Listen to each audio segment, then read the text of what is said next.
Os arquivos nos trazem uma estatística do ano de 1933 que, honestamente, parece um erro de digitação quando a gente lê pela primeira vez. E muita gente acha que é, né? Pois era. Naquele ano exato, o governo soviético exportou cerca de 18 milhões de quintais de trigo. A papelada oficial dizia que isso era, estritamente necessário para financiar a industrialização do país. A justificativa padrão. Exato. Só que, enquanto esses trens carregados de grãos cruzavam as fronteiras para fora, do lado de dentro, cerca de 40 milhões de pessoas estavam sendo esmagadas por uma fome artificial. 40 milhões é um número que dá um nó na cabeça. Totalmente. E o saldo direto dessa equação, aproximadamente 6 milhões de mortos. Eu fiquei chocado quando vi isso. Estado em funcionamento, sabe? A estrutura burocrática estava ativamente empacotando e vendendo a exata caloria que salvaria a vida de milhões dos seus próprios cidadãos. Caramba. E como isso se traduzia no chão na realidade? Olha, para se ter uma ideia de como isso escalou no papel e na vida real, só na região de Kharkov, em junho de 1933, os registros civis marcaram 100 mil mortes. 100 mil mortes num único mês. Num único mês.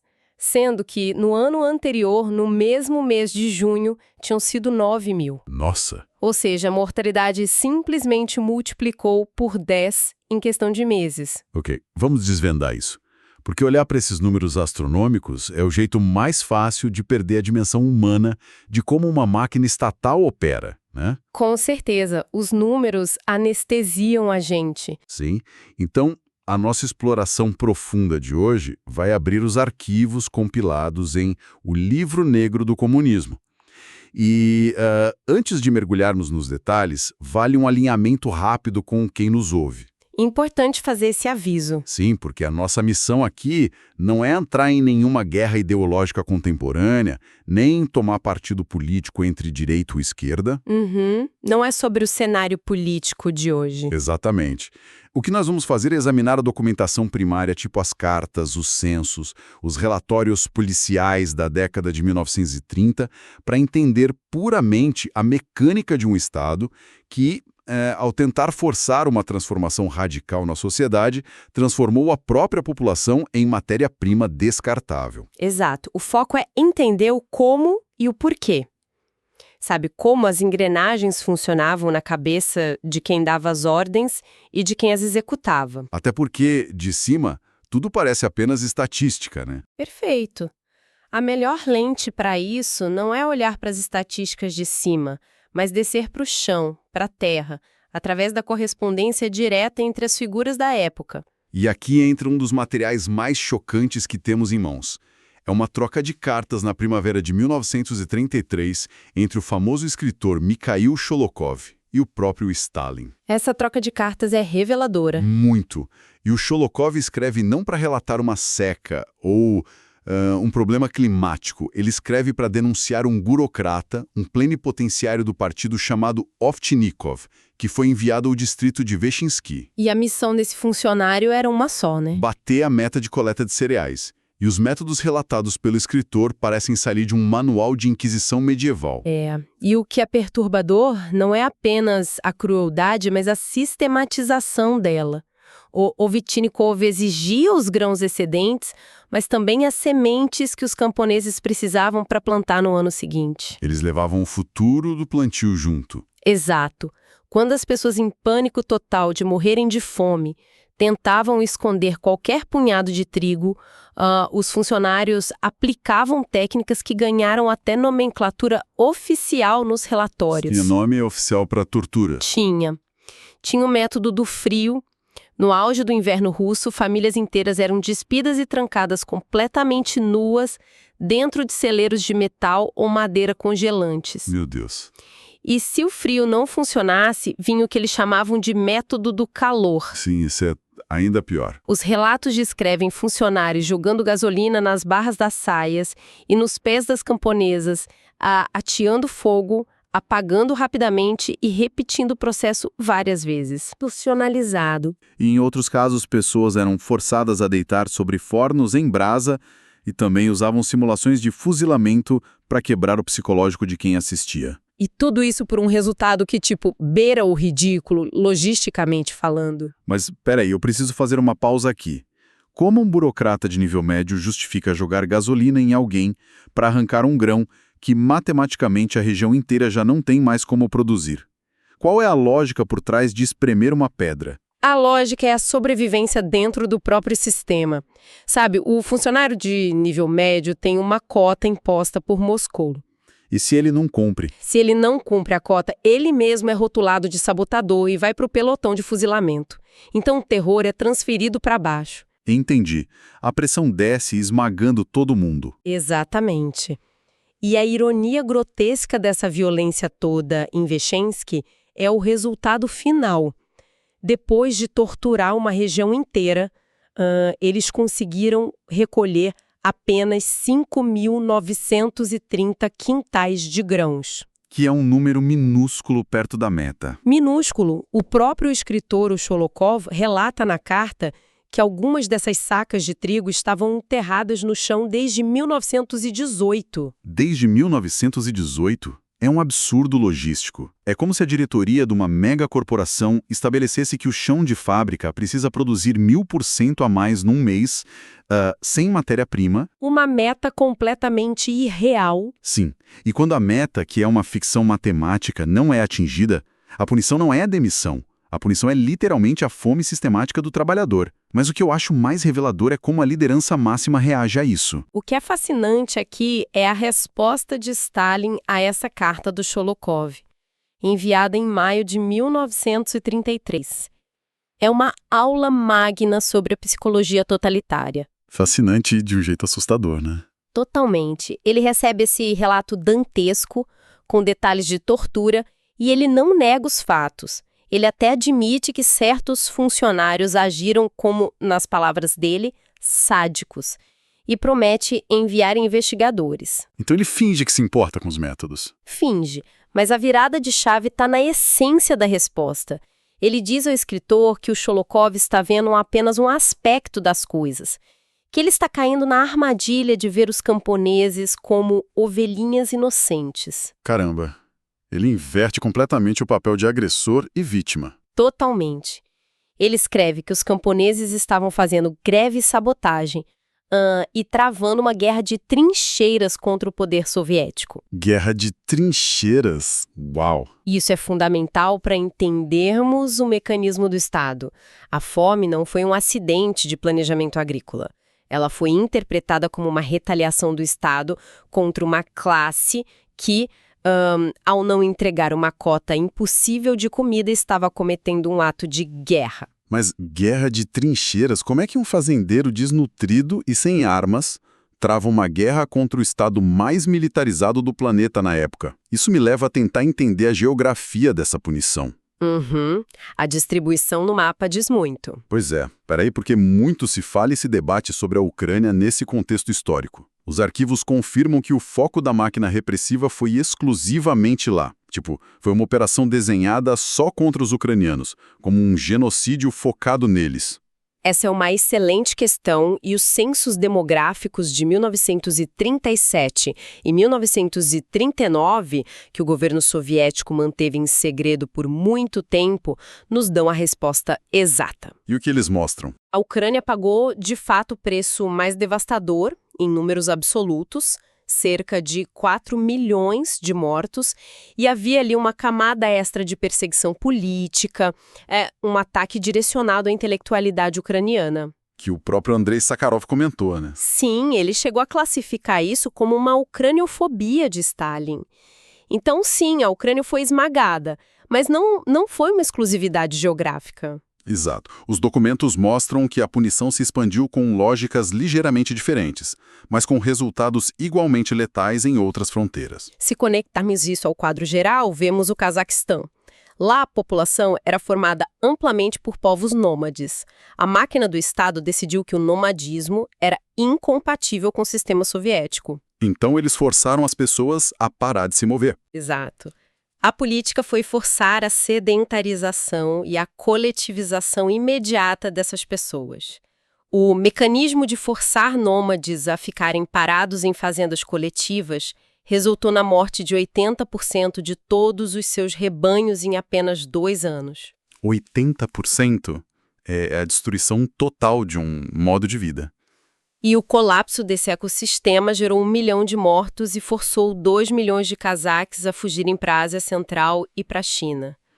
E a gente ainda tem a região das Terras Negras e o Cáucaso do Norte, que perderam mais 1 milhão de vidas. Então, a grande pergunta é, qual é o fio condutor? Por que a Ucrânia, Cazaquistão e o Cáucaso do Norte? O fio condutor é a estatística da resistência. A Polícia Política Soviética, a GPU, registrou cerca de 14 mil rebeliões e levantes no campo apenas no ano de 1930. 14 mil num ano. Sim, e mais de 85% de todas essas revoltas aconteceram exatamente nessas zonas que seriam devastadas pela fome em 1932 e 1933. Ah, então não foi coincidência. De jeito nenhum. E por que eles resistiam mais? Porque eram as regiões agrícolas mais produtivas e ricas. Eram as pessoas que mais tinham bens, gado e grãos, a perder para as requisições forçadas do Estado. Faz todo sentido. A fome de 33 não foi um evento isolado. Foi o ato final de uma punição contra as regiões que ousaram dizer não anos antes. Então o Estado moe a sua própria base de produção de alimentos. A consequência óbvia de destruir o campo é que falta comida nas cidades e a economia começa a rachar, né? Uma reação em cadeia inevitável. E num regime totalitário, o plano central desenhado pelo líder nunca pode estar errado. Se a economia falha, alguém tem que pagar o pato. Aqui é que a coisa fica realmente interessante, porque a máquina de repressão muda o seu foco. Ela sai do campo. Exato. Ela sai do campo e entra nos escritórios, nos ministérios, nas fábricas. E aí nasce o fenômeno da Spezieństwo, que é literalmente a perseguição aos especialistas. O governo precisava urgentemente de bodes expiatórios para explicar ao público por que as prateleiras estavam vazias e a infraestrutura caindo aos pedaços. Eles precisavam de um vilão. O alvo perfeito foram os chamados especialistas burgueses.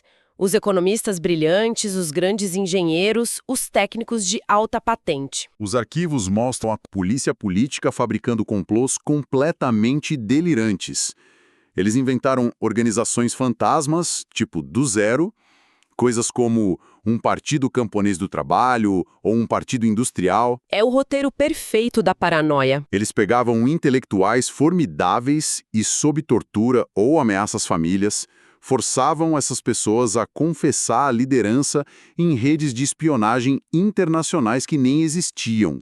Um caso emblemático é o do professor Kondratiev. O caso do Kondratiev ilustra perfeitamente como o conhecimento técnico virou crime.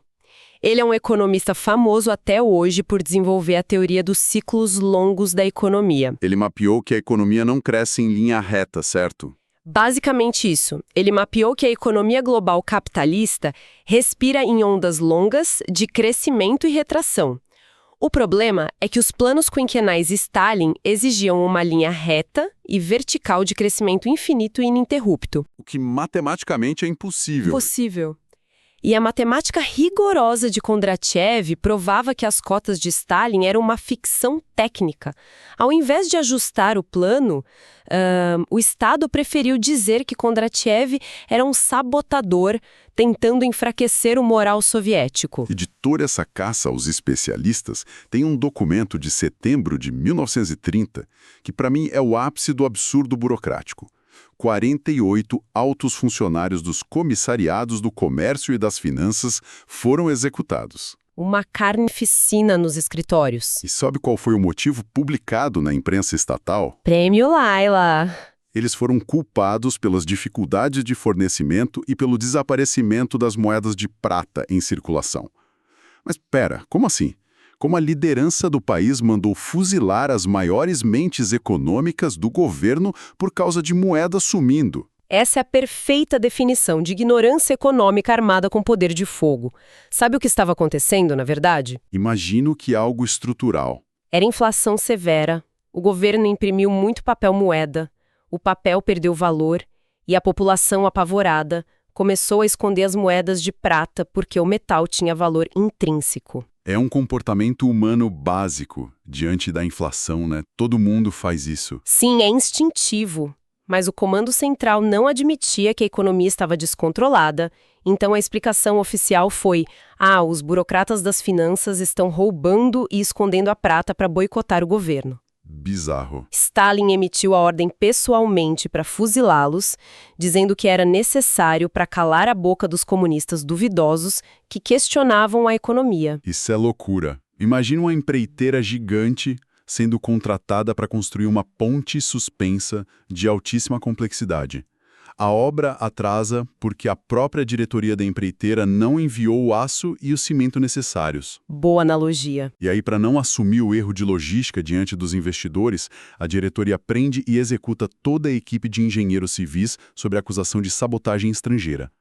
No dia seguinte, eles colocam pessoas sem formação nenhuma, que só são leais à diretoria, para terminar a obra. E ficam genuinamente surpresas quando a ponte desaba. Pois é. Exatamente o que os relatórios das fábricas revelam a partir de 1931.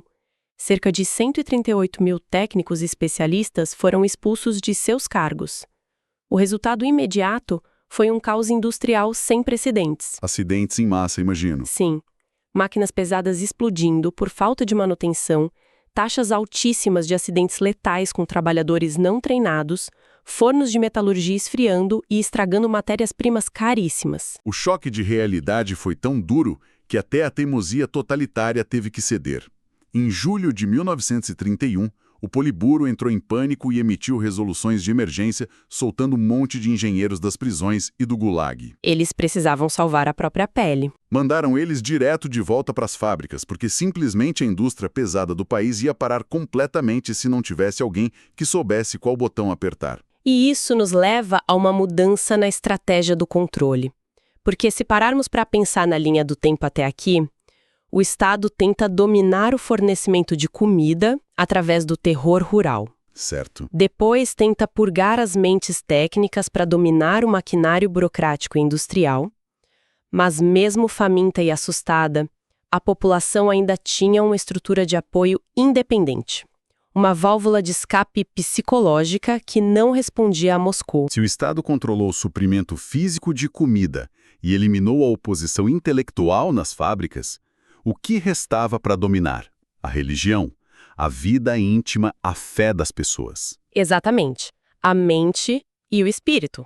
E aqui vemos a máquina se voltando contra a Igreja, especialmente entre 1929 e 1930. Apesar de muitos anos de pressões anteriores, os registros indicam que no início de 1929 ainda existiam quase 39 mil igrejas ortodoxas em pleno funcionamento. Era um tecido social vasto e muito conectado. E o Estado sabia que uma autoridade moral superior à do partido era uma ameaça inaceitável.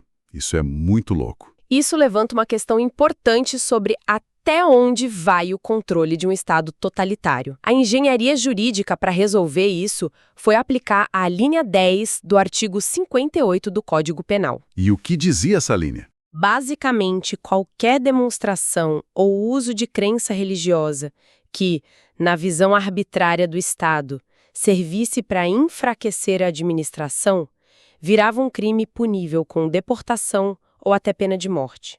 Os burocratas locais multiplicaram o imposto cobrado dos padres por 10. Recolheram sinos das igrejas. E a desculpa usada no papel para o roubo dos sinos é de um cinismo inacreditável. O documento oficial argumentava que o som das badaladas infringia o direito ao repouso das grandes massas ateias. É quase cômico se não fosse trágico. Mas de tudo que os arquivos mostram sobre essa guerra contra o espírito, a estratégia mais cirúrgica e bizarra foi a tentativa de reescrever o funcionamento do tempo através do calendário. O decreto de agosto de 1929 instituiu a chamada Semana de Trabalho Contínua. Essa é uma das mecânicas mais fascinantes de controle social já tentadas. A ideia era ter 4 dias de trabalho e 1 de descanso. O detalhe crucial é que esse dia de descanso era escalonado. Não era o mesmo dia para todo mundo. Como assim? O marido folgava na terça, a esposa na quinta, os filhos na segunda, ninguém se encontrava. É como se, hoje em dia, uma plataforma de tecnologia gigantesca alterasse o algoritmo de comunicação de todos os usuários diariamente, garantindo que ninguém nunca estivesse online ao mesmo tempo, impossibilitando a formação de grupos ou redes de apoio offline. Exatamente. O isolamento forçado. O objetivo principal dessa logística maluca do calendário era apagar a existência do domingo. Sem um dia comum em que a comunidade pudesse se encontrar, ficava impossível reunir as pessoas para a missa. Eles tentaram matar a comunidade pela pura fragmentação do convívio. Mas mexer na fé e na estrutura básica da família gerou um efeito rebote imediato.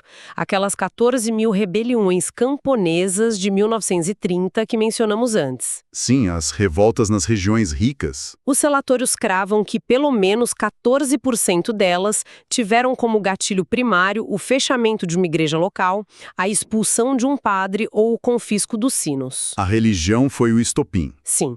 A resistência popular estava escalando tão rápido, com quase 7 mil templos destruídos em meses, que o risco de uma guerra civil religiosa apavorou a cúpula do partido. E o que o líder máximo faz quando a base ferve por causa das ordens dele mesmo? Ele aciona a engrenagem de relações públicas da transferência de culpa. Stalin publica em março de 1930 um artigo que ficou famosíssimo, intitulado A Vertigem do Sucesso. A Vertigem do Sucesso. Que título? Pois é. E no texto, com um cinismo magistral, ele culpa exclusivamente a administração local, os pequenos prefeitos e chefes de partido, por terem cometido desvios inadmissíveis no trato com a religião. Ele tira o corpo fora completamente. Totalmente. Ele diz, a nossa política central é brilhante e o sucesso nos deixou vertiginosos. Mas esses funcionários locais foram longe demais. Nossa. Ele joga toda a base burocrática aos leões para sair como protetor moderado da nação. É o mesmo padrão usado na agricultura e na indústria. O topo é perfeito, o meio é sabotador. E então, o que tudo isso significa no fim das contas? Olhar para esses arquivos, um século depois, é como ler o código-fonte de um sistema projetado para nunca admitir uma falha, né? Nós vemos um padrão brutal se repetir. Uma repetição quase metódica. Metas irreais são decretadas de cima para baixo. A matemática do mundo real não bate.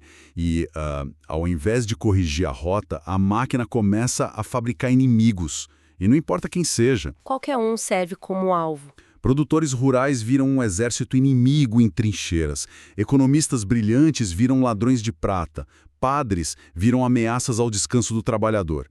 E até o calendário da semana precisa ser reescrito para evitar que as pessoas conversem. O que nos ensina a olhar muito além da ideologia política que estava na fachada daquele governo específico. Quando analisamos a fundo as mecânicas de poder, tipo como uma diretriz se transforma numa requisição forçada ou como uma crise de inflação se transforma na execução de técnicos, estamos vendo a resposta defensiva primária das instituições gigantescas diante do seu próprio fracasso. Um instinto de criar um bode expiatório ao invés de consertar o motor, né? Exatamente. Vimos como um sistema, ao falhar em suas próprias promessas, prefere fabricar inimigos e redesenhar a realidade, seja alterando a semana de trabalho ou justificando a fome, do que admitir um erro. Com certeza. E para o pessoal que acompanha a gente hoje, a reflexão que fica, construída a partir desses textos do passado, aponta muito para o nosso futuro. Em qualquer época, quando nos deparamos com falhas massivas, processos que não funcionam e crises estruturais em grandes organizações, governos ou instituições modernas, qual é a resposta que estamos assistindo? É uma ótima pergunta para se fazer. É uma busca genuína e técnica por soluções reais, que expõem as vulnerabilidades do comando?